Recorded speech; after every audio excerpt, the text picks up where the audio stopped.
l'émission Parole de femmes. Nous sommes vendredi à la fin de cette semaine de foi, mais nous croyons que la foi ne s'arrête pas aujourd'hui, qu'elle va continuer à être active durant toute l'année 2019. Et on a parlé des grands chantiers de la vie, les projets, la santé, etc., les longues attentes. Mais on voulait terminer aussi en donnant cet outil de la foi pratique au quotidien, parce qu'on n'a pas besoin de sortir notre foi seulement les jours où ça va très mal. Justement, on peut éviter que ça aille très mal en mettant notre foi en action tous les jours de notre vie pour les choses du quotidien, les petites et les grandes, parce que notre foi va se vivre au jour le jour. Nous recevons aujourd'hui... Non, c'est ma petite blague de 2019. Non, mais Nadine, tu avais à cœur de parler, de mettre notre foi en action pour différents domaines de notre vie, que ce soit les relations, le travail, la famille, les enfants. Parce qu'en fait, quand on a parlé depuis le début de la semaine, on parle de la foi vraiment qui déplace les montagnes. C'était vraiment ça le sous-titre de notre série. Et c'est vrai que la foi qui déplace les montagnes, on a tendance à l'appliquer sur la santé, les finances et les grands projets. Mais je crois que vivre harmonieusement aussi, ça demande ça nous fait du bien.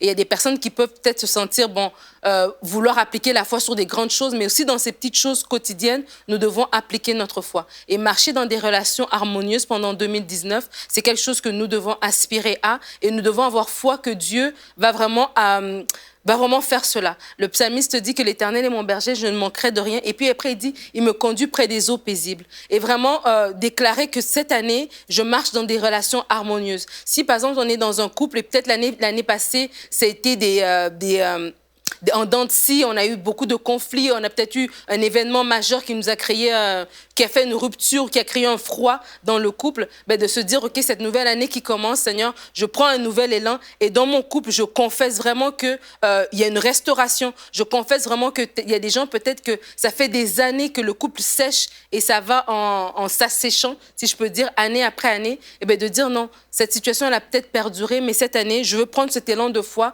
qu'on a parlé pendant toute la semaine et je veux parler sur les ossements desséchés de mon couple et dire, Seigneur, tu viens mettre une nouvelle peau, un nouveau cœur, des nouveaux nerfs. Tu viens vraiment mettre quelque chose de nouveau dans mon couple, dans mes enfants, dans les relations avec ma famille élargie, dans mon travail. Et vraiment de marcher avec la foi en 2019 pour dire que Seigneur, tu me guides, tu me conduis et tu me conduis près des eaux paisibles. Cette année, c'est une année où je me repose, où je jouis de ce que tu as prévu pour moi, où je marche vraiment dans l'harmonie dans mes relations.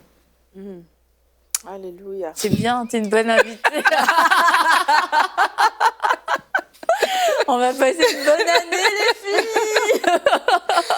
Non, mais c'est comment le couple, c'est vrai, on a dit hier, les grands chantiers de la vie, c'était les finances et la santé.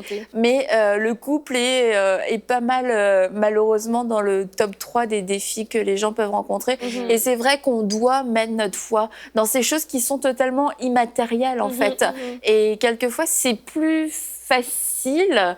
je ne sais pas si c'est plus facile le bon mot, mais on peut mieux comprendre qu'on peut mettre notre foi pour une provision financière, parce qu'on sait que quand on l'a, on sait qu'on l'a. Mais par contre, mettre notre foi dans une réconciliation, mettre notre foi dans le fait que l'amour puisse renaître, que l'amour puisse revenir, d'avoir un nouveau, du respect, c'est quasiment une dimension supérieure de foi, parce que c'est des choses qui sont difficilement palpable et ça vient dans nos émotions. En plus, on se dit mais comment est-ce que je pourrais changer? Comment est-ce que c'est possible? Mais Dieu veut vraiment intervenir dans tous ces domaines de notre vie. Et puis, on parle de couples qui vont mal, mais aussi, on peut mettre notre foi en action pour les choses, la vie de couple de tous les jours. Il y a une dispute, un différend qui intervient. Seigneur, je mets ma foi pour trouver une solution, pour garder mon cœur, pour rester une épouse selon ton cœur. Avec les enfants aussi, est-ce que tu veux dire un mot par rapport à l'éducation des enfants? Oui, avec les enfants, surtout quand on a des enfants d'âge scolaire, et peut-être que l'année a commencé, septembre a commencé, et là on arrive à décembre, le premier trimestre a été fait, tu vois les résultats scolaires des enfants, ou dans un comportement que l'enfant affiche, et tu te retrouves pas, mais tu peux vraiment, en tant que maman, déclarer, avoir cette parole de foi pour la vie de tes enfants, de dire que non, ils ne mourront pas, ils vivront, ils raconteront les bontés de l'Éternel pour dire, écoute, mon enfant, peut-être il a commencé l'année et les notes sont pas bonnes ou il y a des problèmes de comportement à l'école. Je reconnais plus mon enfant parce que des fois, ça peut arriver, l'enfant change d'école ou il arrive à l'adolescence et l'école vient de commencer, les 3 derniers mois viennent de passer et tu reconnais même plus ton propre enfant. Mais d'avoir cette fois pour dire non, je pars sur la vie de mon enfant, je pars sur cette année scolaire, je pars sur des résultats, je pars sur que mon enfant, il manifeste des valeurs que je lui ai inculquées, qu'il manifeste des valeurs que je lui ai apprises et que vraiment mon enfant réussit et que tout ce qui arrive dans l'école ou dans les amis, je pars sur des bonnes relations amicales que mon enfant va développer. On en parlait avant cette émission que bon, les enfants, ils sont à l'école. Moi, je parlais, mon fils, il a des amis dans la rue et tout ça.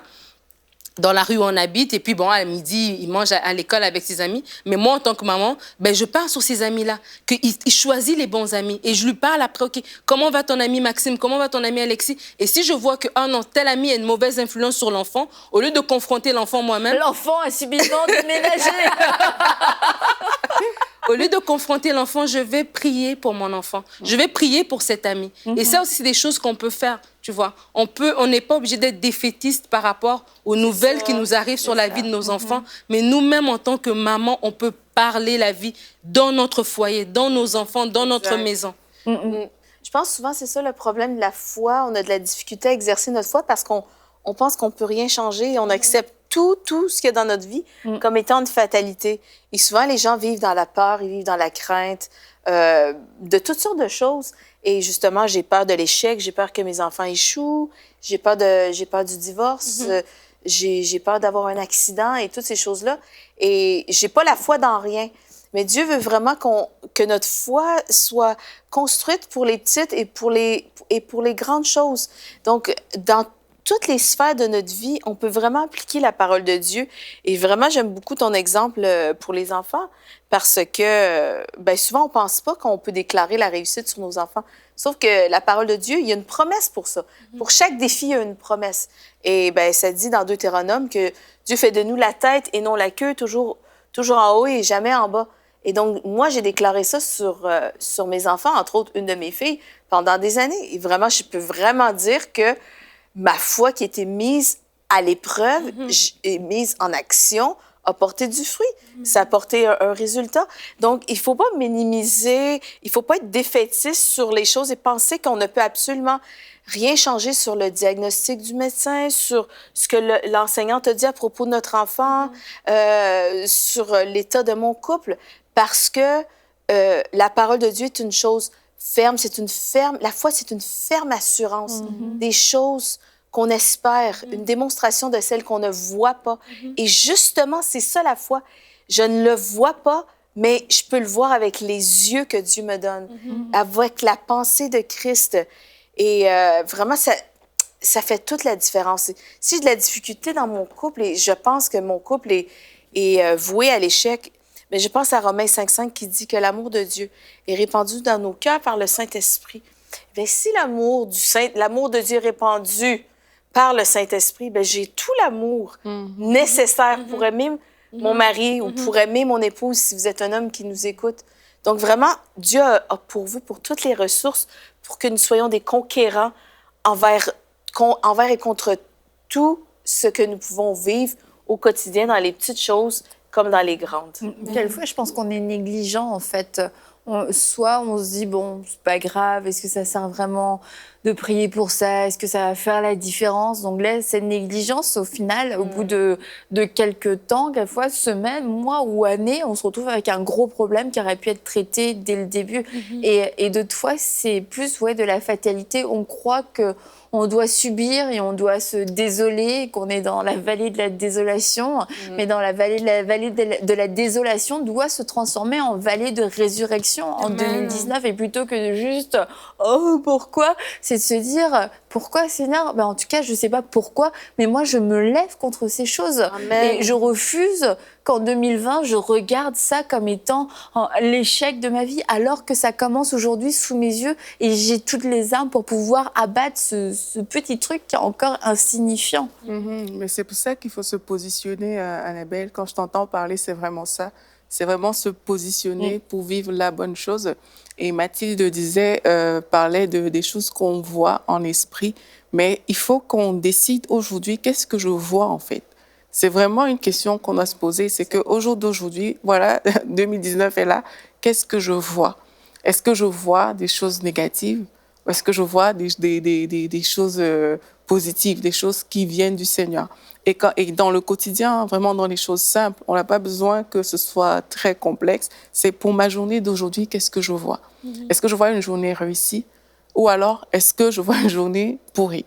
Et quand on voit une journée réussie, ben, maintenant, on fait la démonstration, comme on a dit, que la foi, c'est de faire une assurance des choses qu'on espère. Donc, on espère, on croit que notre journée sera réussie. Et maintenant, on fait une démonstration, tout simplement. Est-ce que je vois un couple qui est à terre ou alors je vois vraiment un couple restauré, uni, en famille, ensemble? Je fais cette démonstration-là. Comment est-ce que on fait pour être un couple uni? Mais ça commence par avoir des bonnes relations, à bien se parler, à écouter, toutes ces choses. Mais on démontre en fait ces choses-là en les mettant en action, en pratiquant. OK, on ne peut pas juste s'arrêter à la réalité qui est visible, mais c'est vraiment qu'est-ce qu'il y a dans mon esprit en fait. Et dès qu'on développe des choses positives dans l'esprit qui sont inspirées de Dieu, mais on commence à faire une démonstration et on va les voir arriver. Une femme qui a des difficultés avec ses enfants, ben, qu'est-ce qu'elle voit? Est-ce qu'elle voit ses enfants toujours en échec? Ou alors, est-ce qu'elle voit les enfants réussir vraiment au niveau de leurs études et tout? Et démontrer ça par nos paroles, le dire aux enfants. Que, mais quand moi je te vois, je vois quelqu'un de très intelligent, je vois vraiment quelqu'un qui comprend facilement et aisément. Et on va le voir arriver dans notre vie de tous les jours. En fait, nos actes démontrent notre foi. Nos actes montrent que, OK, là, on a confiance qu'on peut faire la bonne chose et on pose cette action-là. Et nos actes montrent aussi que, OK, là, on ne croit pas vraiment que ça va le faire. Donc, vraiment, choisissons de voir les choses spirituellement avec la bonne pensée, celle de Christ, et de faire une démonstration dans notre quotidien. Et pour que notre foi aussi devienne communicative. Parce que tu dis, on doit le dire à nos enfants, on doit le dire à notre mari, on doit le dire à nos collègues, ces paroles de foi, parce que eux peut-être ne l'ont pas perçu, ou eux ils sont aussi en train de subir certaines choses, certains échecs, une certaine fatalité. Et quand nous on est en train de parler à la foi, on est en train d'éveiller cette réalité aussi en eux. Donc c'est vraiment important de le verbaliser, de poser des actions, mais aussi de le verbaliser. Et puis la foi, si on n'a pas de foi, on n'aura pas de joie non plus sur le long terme. Et en 2019, il y a plusieurs personnes qui ont des projets qui sont censés amener de la joie dans leur vie. Un mariage, un déménagement, une promotion, un accouchement, des choses qui sont censées amener de la joie parce que c'est des bons changements, c'est des changements qui sont censés être là pour enrichir. Mais si on ne les aborde pas avec une attitude de foi, on risque de se faire complètement voler notre joie et plutôt que de nous réjouir, on va s'inquiéter et puis finalement on se fait vraiment voler et ce serait dommage de se faire voler ces choses qui sont des vraies bénédictions que Dieu a données. Mais dis à l'oreillette que personne ne parle. Mathilde, le voleur, viens que pour dire. En fait, c'est que souvent, on voit des grands projets, l'année 2019 commence et en fait, on a des grandes réalisations qu'on veut voir cette année et ça nous paraît gros et ça nous paraît grand, ça nous paraît peut-être voire impossible parce que on regarde seulement à la situation. Mais je pense qu'une année réussie, ça commence par une journée réussie. Et c'est une succession de journées réussies qui vont faire que l'année va être réussie. Et la façon qu'on peut réussir ces journées, c'est comme tu as dit, Aurélie, vraiment, c'est à chaque jour, je me positionne dans la foi, justement pour les petites choses, pour les choses minimes. J'envoie mes enfants à l'école, je veux déclarer la vie, je déclare la réussite sur eux. À chaque jour, je remets toute ma journée à Dieu. Je prends ce temps pour entendre la voix de Dieu. On en a parlé cette semaine. À chaque jour, c'est important. Qu'est-ce que la priorité? C'est quoi la priorité aujourd'hui? Et puis vraiment, de recommander à chaque jour, prendre ce temps dans la présence de Dieu, recevoir la pensée de Dieu, se renouveler dans la parole. Parce que si je garde pas mes yeux sur la parole, sur la promesse, eh bien mes yeux, où est-ce qu'ils vont être? Si mes yeux sont pas sur la promesse que Dieu m'a faite, qui est dans la parole, je vais avoir les yeux sur ma situation. Et à ce moment-là, c'est là que la défaite vient, parce que mes regards sont sur ma situation et non sur la victoire que j'ai dans ma promesse. Donc, vraiment, c'est un jour à la fois, une semaine à la fois, un mois à la fois, et après, à la fin de l'année, vraiment, si je me positionne dans la présence de Dieu à chaque jour, eh bien, c'est facile de faire des ajustements. Si je viens jamais dans la présence de Dieu, si je lis jamais ma parole, et puis je viens juste à Dieu quand je suis en détresse, quand je vis des choses absolument grandiosement difficiles, ben à ce moment-là, c'est difficile d'avoir vraiment une relation stable et fixe avec Dieu. C'est dans le quotidien où je vais pouvoir constamment recevoir les conseils de Dieu, la direction de Dieu.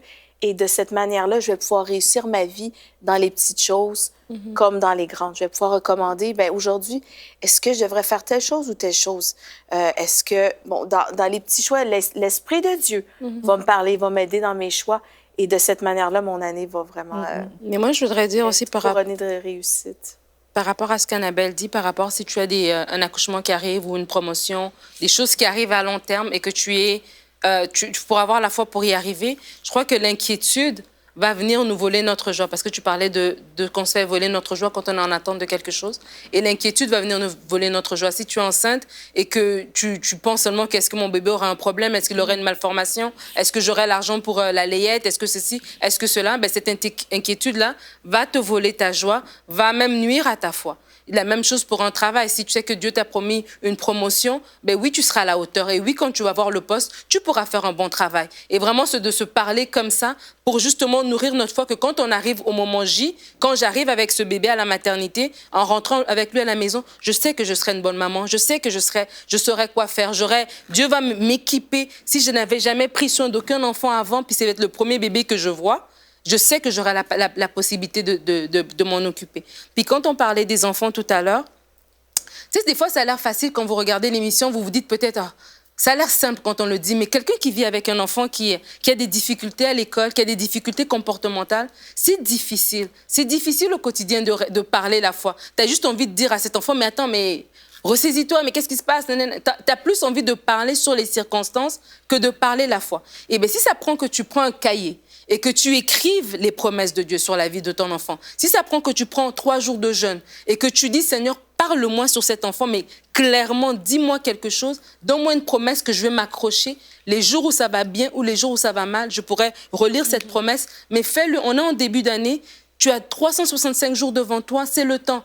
Écris ces promesses-là, repasse-les dans ton cœur et parle-les. Ça va être difficile, mais au fur et à mesure que tu avances, au fur et à mesure que tu t'assois dans la parole, au fur et à mesure que tu es fortifié. Et au fur et à mesure que tu es fortifié, je pense que il y a quelques émissions, Mathilde, tu disais des gens qui prient « Seigneur, donne-moi la foi ». Ben, la foi, elle t'est pas envoyée comme ça. C'est quand il y a une épreuve qui arrive et que tu passes par-dessus, ben, c'est là que ta foi grandit, en fait. Parce que tu dis « Ah, OK, ah ben tiens, j'ai la foi pour tel type de situation, alors qu'il y a 5 ans, j'aurais eu peur devant cette situation, mais aujourd'hui, je la traverse. » Et c'est comme ça que Dieu bâtit notre foi. Et vraiment, en tant que femme et en tant que maman, étant donné qu'on parle des enfants, je nous encourage parce que je m'inclus dedans, à dire, OK, cette année-ci, je prends une journée de jeûne pour mon enfant. Je veux, Seigneur, révèle-moi ta pensée pour tel enfant. Révèle-moi ta pensée. Si tu en as 2, tu en as 3, tu en as 4, ben, tu prends 4 jours de jeûne. Ça te fait des jours. Ça t'en fait des jours et tu dis... Les gens vont arrêter d'accoucher. Mais c'est super ce que tu dis, Nadine. Moi, j'ai fait ça il y a plusieurs années. Je l'ai fait dans diverses situations. Quand mes enfants étaient petits, vraiment, j'avais de la difficulté à avoir une percée pour telle et telle chose. J'écrivais un décret, en fait. La parole de Dieu dit « écris la vision ». Et j'écris des choses. Et un des décrets que j'avais écrit pour ma fille aînée, il y a plusieurs années, je pense qu'elle avait 6 ans, et bien là encore, et elle le relit. Et aujourd'hui, elle me remercie. Wow. Puis ça me touche beaucoup parce que la foi d'une maman, ça change la vie de nos enfants. Amen. Et j'ai pas parlé sa réalité. J'ai pas déclaré sa réalité. J'ai déclaré qu'est-ce que la parole de Dieu disait d'elle. Et je pense que ça peut s'appliquer sur nos enfants, mais ça peut s'appliquer sur toutes les petites situations, les défis de notre vie au jour le jour, au quotidien. Et quand on a vaincu les géants dans notre vie, eh bien, je pense après, peu importe l'adversité qui vient contre nous, que ça soit petit, que ça soit grand, si on sait vaincre l'adversité avec la parole de Dieu, si on s'arme de toutes les armes de Dieu et vraiment qu'on utilise cette foi qui déplace les montagnes, eh bien, après ça, l'ennemi, il va juste s'enfuir en courant.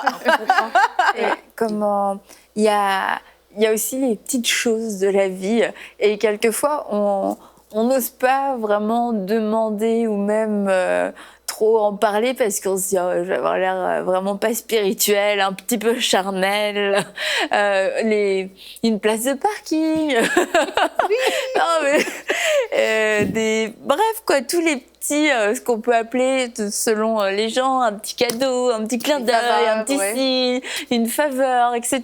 Tout ça. Et c'est des petites choses. C'est sûr, voilà, c'est pas les petites choses qui amènent le réveil. On est d'accord. Mais je crois que Dieu est bon et Dieu est aussi dans le détail. Et quelquefois, on a l'impression qu'on doit choisir entre une place de parking et le réveil pour ma nation. Mais on peut vivre les deux, en fait. Après, je comprends que ma place de parking, elle n'est pas aussi importante que le réveil. Je vais pas jeûner pendant une semaine pour être sûre d'avoir une place de parking tous les jours de l'année. Quand je vais aller faire mes courses, c'est pas ça le truc. Et c'est pas de fixer nos regards dessus, d'aspirer à ça, d'être totalement centré sur nos propres besoins. Mais Dieu aime bénir ses enfants et répandre ses grâces, répandre ses bénédictions. Et quelquefois, dans un peu tous les domaines de notre vie, on vit, comme on l'a dit hier, en dessous de nos standards. On se dit, oui, moi je crois dans la santé divine, mais bon, un petit rhume, c'est quoi ? Un petit rhume, on peut se permettre un petit rhume, c'est pas ça qui va me tuer. Puis finalement, on accepte beaucoup de petits tracas de la vie, des tracas dont on pourrait se passer. Elle me regarde aussi. Des tracas dont on pourrait se passer et pour que la vie soit un peu plus fluide, parce que quelquefois c'est des petites choses, on se dit c'est une petite chose, Dieu s'en fiche, mais cette petite chose elle vient de te voler ta joie pour toute la journée. T'es d'une humeur terrible avec tout le monde, t'es en train de griller tes relations, si ça se trouve t'es en train de rencontrer ton futur mari mais t'as été insupportable, parce que quand t'es sortie de chez toi, je sais pas, t'es tombée dans un bouchon et t'arrives en retard et t'as couru, t'as renversé ton café et là t'as croisé celui qui est appelé à être ton mari.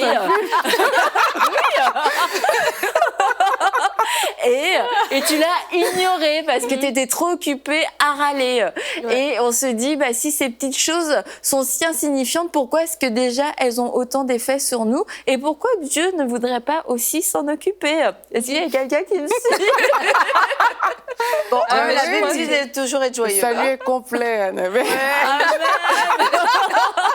Je crois qu'on doit faire confiance à Dieu pour la foi, dans sa faveur, dans tous les domaines. Mais vas-y, Aurélie, tu veux les rajouter? Dans le même sens, c'est que Jésus est l'auteur de notre foi. Ça, il ne faut pas qu'on oublie ça. Et il est là pour tout, en fait. Comme on dit, il a pourvu pour tout. Mais il est aussi disponible pour toutes choses. Il n'y a pas de choses trop petites pour Dieu, parce que Dieu nous aime trop, en fait. Il nous aime tellement que la chose qui peut faire notre plaisir, il y a le verset qui dit « Demandez afin que ma joie soit parfaite, afin que votre joie soit parfaite ». Ça veut dire que Dieu s'attend à ce que notre joie soit parfaite. Et si, en plus de tout ce qu'on a, il faut une place de parking pour la perfection. Mais ne me regarde pas comme si il y avait moi qui voulais ça. Moi, je suis d'accord. Moi aussi, parfois, je prie pour avoir une place de parking. Absolument. Mais moi, je le fais même pas. Mais si c'est ça qui peut rendre la joie de la journée parfaite, mais Dieu est OK avec ça.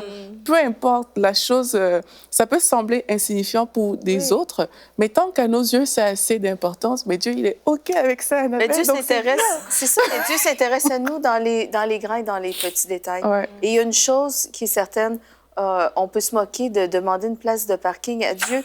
Sauf que si tu vis à Paris, ta place de parking est hyper importante. Tu comprends? Donc, je sais que c'est compliqué des fois dans certains endroits de se stationner. Donc, ça peut faire ou défaire ta journée. Ça peut faire que tu manques un rendez-vous ou je ne sais trop. Mais l'histoire est que Dieu s'intéresse à nous dans tous les détails. Et moi, ce que je fais vraiment, c'est que chaque jour, demande à Dieu le matin, « Seigneur, montre-moi ta gloire. » Et la gloire de Dieu, c'est sa bonté, c'est sa bonté manifestée, c'est sa puissance, c'est sa présence. Et donc, Dieu, il n'y a pas de limitation, Dieu est dans absolument tout si je lui recommande tout. Donc, Dieu sait comment prendre soin de ses enfants. Et cette année, je pense vraiment, si à chaque jour, on se dit, « Seigneur, j'aimerais savoir ta gloire aujourd'hui, je veux voir ta gloire aujourd'hui. » Eh bien, je pense qu'on laisse place au surnaturel aussi, vraiment, qu'on laisse la foi que Dieu nous a donnée, la foi de Dieu qui est en nous, de déplacer les montagnes. Et vraiment, il faut laisser Dieu opérer. Je pense qu'il faut essayer d'être capable de pouvoir se lancer dans le vide et juste dire, vraiment, Seigneur, je veux voir ta gloire aujourd'hui. Je mets toute ma foi en toi, dans les petites choses, dans les grandes choses. Dieu s'intéresse à nous. Et vraiment, j'ai la foi que cette année, ça va être une année où toutes les femmes qui vont vraiment se confier entièrement pour Dieu dans leur vie vont voir sa gloire. Amen. Non, mais comme tout le monde a... On commence pas une phrase en disant non. Oui, mais comme tout le monde a dit, je crois qu'on vient de faire cette première semaine. On vous a boosté, on s'est boosté nous-mêmes. On est des femmes de foi, on est à Parole de Femmes, on est des femmes de Dieu. Et vraiment, cette année ici, je vous encourage à vous planter dans la parole de Dieu. Comme on a dit en début de semaine, soyez comme cet arbre planté près d'un courant d'eau. Portez du fruit, que votre feuillage ne se flétrisse pas en 2019. Voilà. Et j'aimerais terminer cette semaine avec la pensée que Mathilde avait partagée, qu'elle a reçue du Seigneur. Écrivez votre histoire en faisant ces pas de foi, en faisant ce que Dieu vous a mis à cœur. 2019 doit vous voir vous lever. Et j'ai la ferme conviction qu'il y a beaucoup de femmes, vous portez des projets qui portent la gloire de Dieu, qui vont manifester la gloire de Dieu. Et la seule chose qui vous manquait, c'était ce petit boost de foi pour y croire, pour croire que oui, Dieu vous a choisi, c'est Dieu qui vous a parlé et c'est le temps de vous lever. Et je crois qu'en 2019, nous verrons la manifestation de ces projets qui ne sont pas pour votre gloire, mais qui seront là pour élever et glorifier le nom de Jésus et faire avancer son royaume sur terre. Alors levez-vous sans plus attendre une seule seconde, ni même une seule minute. Oui, allez! Sur ce,